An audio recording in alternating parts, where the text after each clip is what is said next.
burden of being black in this country is? Either you are exalted as some type of hero or you are a criminal. It's hard to believe that a full year has passed since the meteoric rise to national attention of small-town Breezywood, Pennsylvania's charismatic mayoral candidate and high school football coach Xavier Books' unexplained disappearance just one day before the town's election and 4 days before he was to lead the Breezywood Rebels to the state championship game. Exactly 1 year ago tonight, a black man shocked an entire town when he walked away from a mayoral election debate, which had become national news, when he decided to run as a write-in candidate long after the legal deadline for registering his candidacy had passed, only to play the race card when legally registered candidates for that office understandably pushed back. Xavier Books, or Coach Books as he was popularly known, was last seen leaving the Breezywood Police Department with Marta Eckenwald, a Pittsburgh television news anchor, after his arrest on questionable charges of driving under the influence. The night of the debate, in a crammed gymnasium filled with townspeople and national media, he simply chose not to show up. A search turned up compelling evidence that Xavier Books, who is married, has been keeping a love nest with a young woman in town. Some have speculated that Books, fearing exposure for his sins, chose instead to run away with his reported lover. Was Xavier Books the victim of a terrible crime? And if so, was that crime racially motivated? Or was the mounting pressure of preparing his team for the high school football championship game and running for public office too heavy a burden for Xavier Books, and did it drive him to seek escape through self-harm? Xavier Books has remained in hiding ever since. Local police do not believe there was foul play. I've known Coach Books since we were kids. I like him, we're friends, but he's always been a little gun shy. Never liked the challenge. Never liked seeing those linebackers bearing down on him. Always blamed his blockers if the play didn't go right. I think this mayoral idea of his and this championship game he didn't have a prayer of winning, well, I think that broke something in him. Maybe for the good. Maybe he finally saw himself as he really was. Just a man, like the rest of us. Damn shame him running off that way. Made us all look bad. Hurt everyone. But this town will recover. Already people aren't talking about him the way they did right after he run off. We got a new football coach. Team did just fine without him. We won a bunch of games this year, didn't we? 2? That's all? Well, anyway, I hate to say this, but the town is better off without him. New blood and all. I would have bet a lot of money on Coach Books. Strong as an ox. Both in mind and spirit, I would have told you. But you never really know a man until the chips are down, do you? Let me just tell you this. Coach had a lot of baggage, and I think it just got too heavy to carry. Although many in town were critical of the speculation of what might have happened to Coach Books, those who knew him closely were extremely united in their belief that Coach Books was no quitter. Just let me make this perfectly clear. Xavier never ran away from a challenge. He was the strongest man I have ever known, and he would never have ended his life either, no matter how heavy the burden he faced. Xavier Books was more than a dear friend. He was the son I never had. I can't believe that he would turn tail when things got difficult. It wasn't like him. I honestly don't know what happened. I just don't know. I brought him into this world, biggest baby I ever saw, and the heaviest. Watching him grow up, never knew him to break down. And the brain, well, it's not made of steel. It can bend, it can melt down. He was under a lot of pressure. We may never know what happened when all that pressure reached its boiling point. Breezywood Police Department, Lieutenant Bernard speaking. How can I help you? Hello? Don't hang up. I'm asking you, please, don't hang up. I got nothing to say to you. You've given dozens of interviews to the national media. Ms. Eichenwald, I am telling you this one last time, and then I am hanging up this phone. You remain a person of interest in this missing persons case. The grand jury would have indicted me if there was the least shred of evidence. You were the last person to have seen Coach Books that night. No, I was not. Someone else must have been there when he got out of that... I'm warning you, Ms. Eichenwald. If you continue to make these phone calls after I have told you to stop, I am seeking an arrest warrant again. As a person of interest in the disappearance of Coach Books, I had already been given an order not to interview the residents of Breezywood, implying that I would be interfering in the investigation, that I would somehow be intimidating potential witnesses to whatever actually happened to him. The station attorneys got that order withdrawn, but the station owner strongly suggested I stay away from Breezywood and let things cool off before venturing back there for a story. It's been a year, and that's enough of a cool down. I decided it was time to return to Breezywood and learn the truth about what happened. Good morning, I'm Marta Eichenwald. I know you, you're that woman. You should be in jail. Well, I just want to ask you a few questions.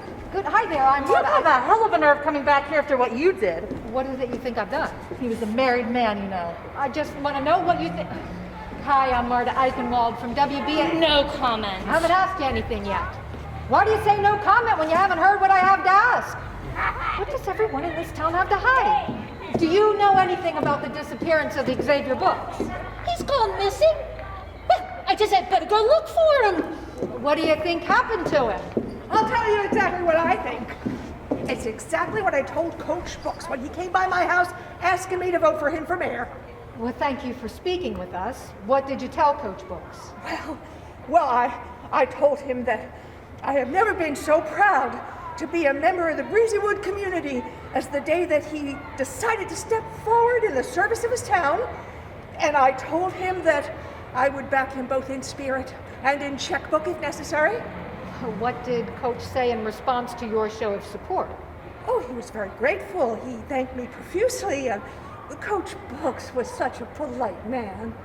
Did he seem at all concerned at any time about his running for office might posing a danger to him? No, not at all. I do think I remember him saying something like, I said to him, Coach Books, I think that you should do this.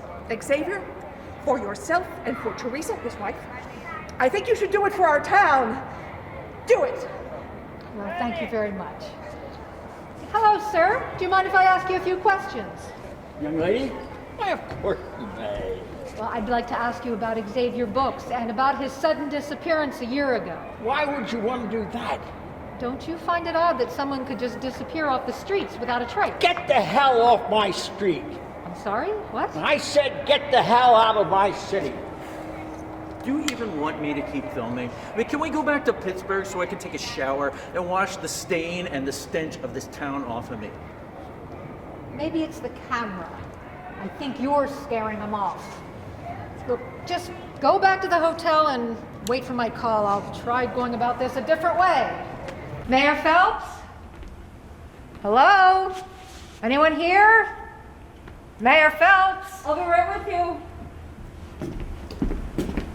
Oh my goodness, what are you doing here? Ms. Matthews, well, I could ask you the same question. Why wouldn't I be here? I came to speak with Dick Phelps. Is he expected in this morning? I am Mayor of Breezywood now. Of course you are. What happened to Dick Phelps? He lost. I beat him. I won the election. You beat Dick Phelps? Coach Books got a lot of write-in, and Dick Phelps made a lot of enemies trying to defend that. I don't even know what to say about Coach Books anymore. We're all glad he's gone. That's all I can say. I'll bet you are. I thought you were told to stay away from Breezywood until the investigation cleared you of any suspicious wrongdoing. Oh, there actually is an investigation. Look, Miss Eichenwald, I'm a very busy woman. I have to work all day cleaning up the mess that Dick Phelps left behind. Don't you have a secretary? I fired her. Why would you do that? She didn't have the qualifications we needed of someone who works at Town Hall. Why? Was she black? What? Mayor Matthews, I will come right to the point. Where can I find Dick Phelps? Don't you want to ask me anything? Do you know anything? About what? What do you think happened to Xavier Books the night he disappeared? I wouldn't know. He was a very troubled man. Troubled? How do you mean? You should know. You were the last to see him. So I'm told.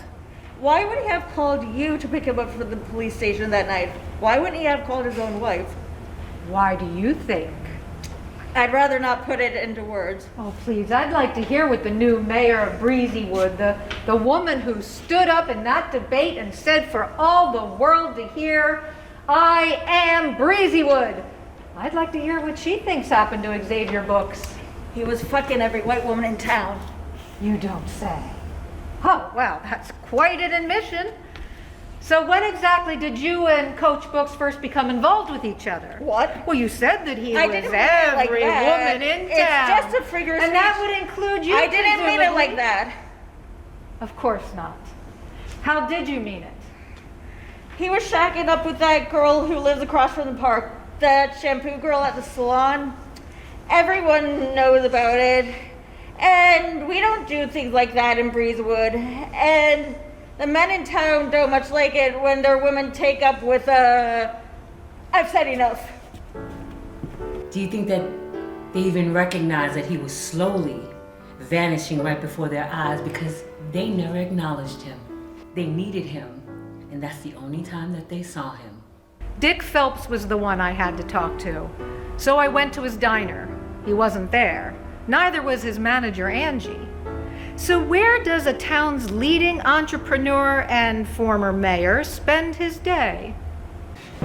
Dick Phelps! Marta Eichenwald! I just loved your show. Why did it get canceled? What are you doing here? I'll go get some beers. What? You gonna try and get me drunk too? Isn't there a court order against you? Oh, that little thing. No, the DA dropped that when someone from town remembered that nagging little First Amendment. Maybe I should make a phone call. Maybe you should. Did you make a phone call that night? What night? The night Xavier Books vanished. Do you think I have anything to do with that? You have no idea how much I love that man. Well, if you loved him, you'll talk to me. No, go away. You're just going to reopen a painful chapter. Why is it that everyone in this town is afraid to answer a few questions? It's not the questions they're afraid of.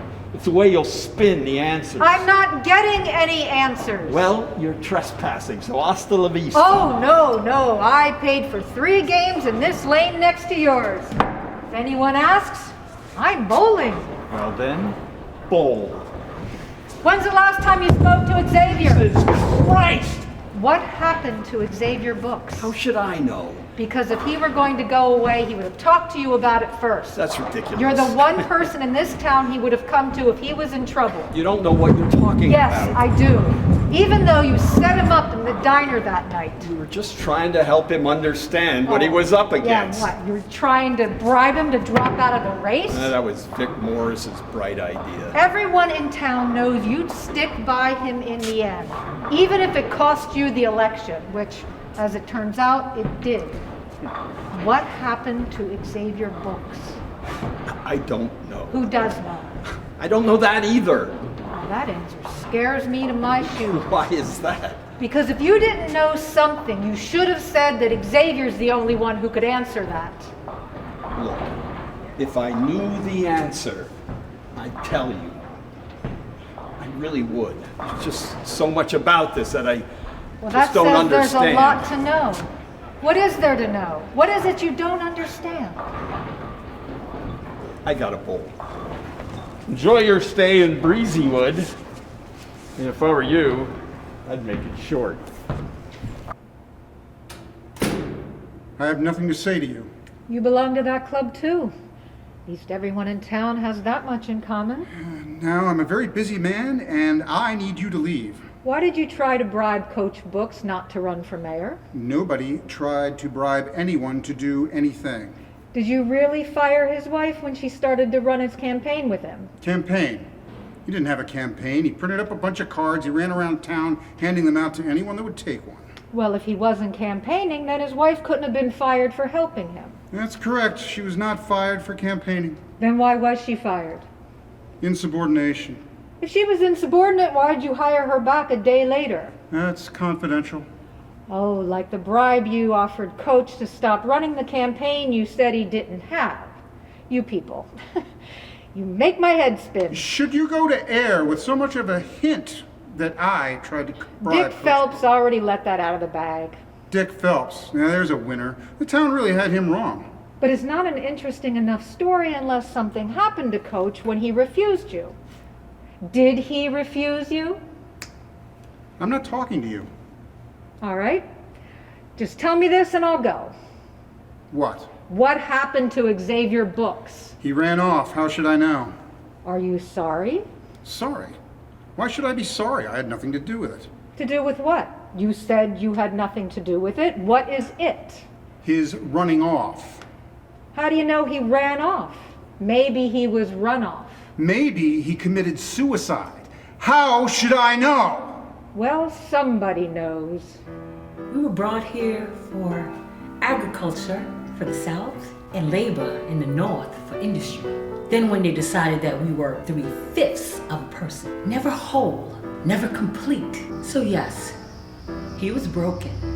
Be forewarned. If you don't leave here right now, I'm going to call security and have you thrown out on your ass. Can you repeat that? You heard me. Yes, but I want to make sure I got it. Were you recording that? Of course. I'm interviewing you. I'm going to call security and have them take that phone. Oh, too late. I just uploaded it to the station. Look, what is the point of you coming around here and asking a lot of useless questions? Why do you think I'm here? To cause trouble. Now, how does it cause trouble for anyone if I'm just trying to find out what happened to Xavier Books? You will never find out what happened to Coach Books. Well, you must know what happened, or you to be so sure that we wouldn't find out. He stepped over the line. What line?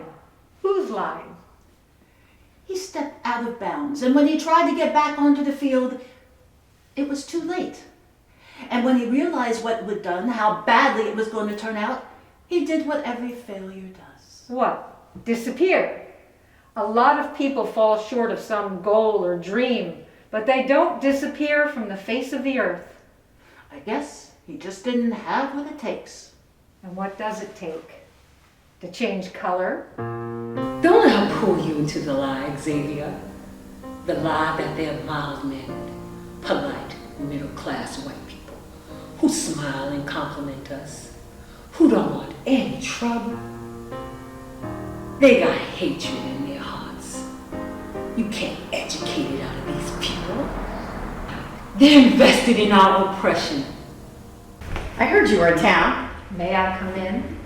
Not until you answer a question first. No, I did not sleep with your husband. It's not the question I was going to ask. Go ahead. Where'd you really take him that night? Don't you believe what I told the police? I want to hear it from you.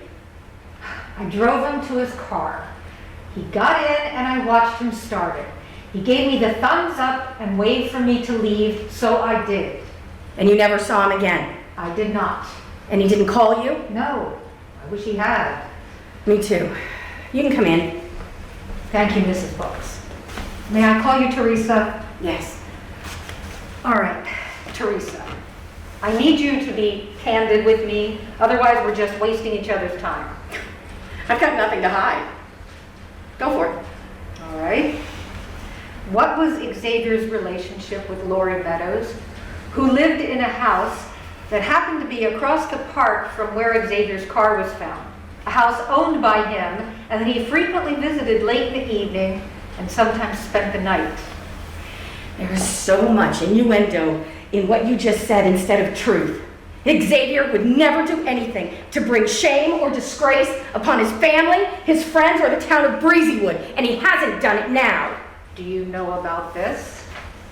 It's a medical report signed by the treating physician at Breezywood Medical Center and dated 3 weeks before Xavier's disappearance. 7 a.m., Lori Meadows seeking treatment for severe bruising and facial trauma from injuries caused by Xavier Books earlier that morning.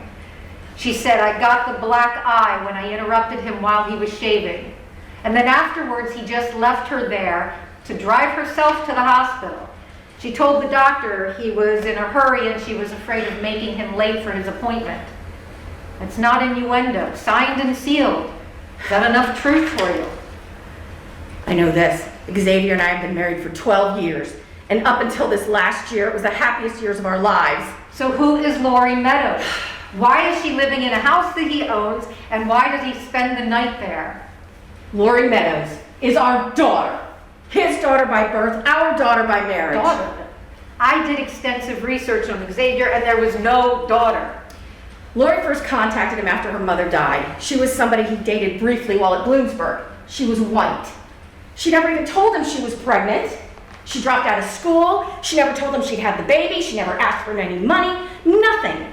So when Lori called Xavier, she asked him if she could move to Breezywood, and he vowed to take care of her while she figured out what she wanted to do for the rest of her life. I didn't like the idea of some young woman I didn't even know or never even knew existed showing up in my house and disrupting our lives, and, well, I'm ashamed for that now. So Xavier borrowed money. He bought the house on Baker's Alley, he got her a job, he took care of the place, and he dropped in to see her occasionally to make sure she was doing okay. There, that's the truth. Please, keep it to yourself. But none of that explains why he beat her and just... He never beat me, he never hit me. Well, that's certainly a dramatic entrance. She asked if she could move in after Xavier went missing. Can't say I blame her. Didn't feel safe in the house. It was an accident. He never hurt me. He was shaving and opened the door as I was walking in and gave me a black eye. I overreacted, thought it was worse than it was. I explained this all to the emergency room doctor, but you just take everything I said and twist it to make it sound like he attacked me. He loved me. He did everything he could for me since my mother passed away. So why all the secrecy? Why the sneaking around? Because Coach and I were afraid that the town would think they found out I was biracial. You're not the only biracial woman in Breezywood. Yes, I am. There. Now I think you got answers to all your questions. Maybe even a few you didn't ask. I honestly do want to help find out what happened to him. And folks in this town hope we never do. What do you think the answer is? I forced myself not to say it out loud. Is there anything you feel that you could have done to prevent it from happening? There's one thing I regret. What is that? I was so concerned about what had happened to Xavier that night that I let things get said at that debate. Terrible things, distortions, outright lies that I should never have let gone by without addressing them point by point. All it would have taken was everybody who knew better to stand up and address those lies. One last question. Shoot.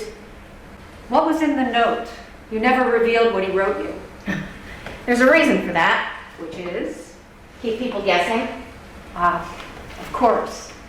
And if the guilty party thought Xavier had written something that implicated them... Exactly. They might do something stupid enough to reveal themselves. Everybody asked what Xavier had written to me in this note. It's natural curiosity and not out of the ordinary. Here's the note. What does this mean? Not a clue. It's just X's and O's. The language Xavier spoke. There was only one place left in this town that might hold some secret just waiting for me to find it out. So I went down to the diner, parked my car on the lot in the back, and sat in the dark for a long time. And then a familiar face appeared. Are you the security guard in this parking lot, officer? Just doing my duty. I'd like to know what the duty is in this town. My job is to enforce the law to protect the good people of this town. All the people, Freddie? My sworn duty. Freddie, I don't think for a moment you had anything to do with Coach Books disappearing. I don't really care what you think. I just hate to see you get caught up in something because you didn't have the good sense. You're still the principal person of interest in this case. I'd be under indictment if I were. You're the last one to have seen him alive. You and I know that's not true. Sounds like you're whistling in the dark.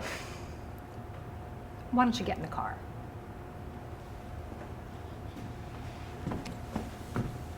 A reporter whistles in the light of truth, not in the dark, Freddie.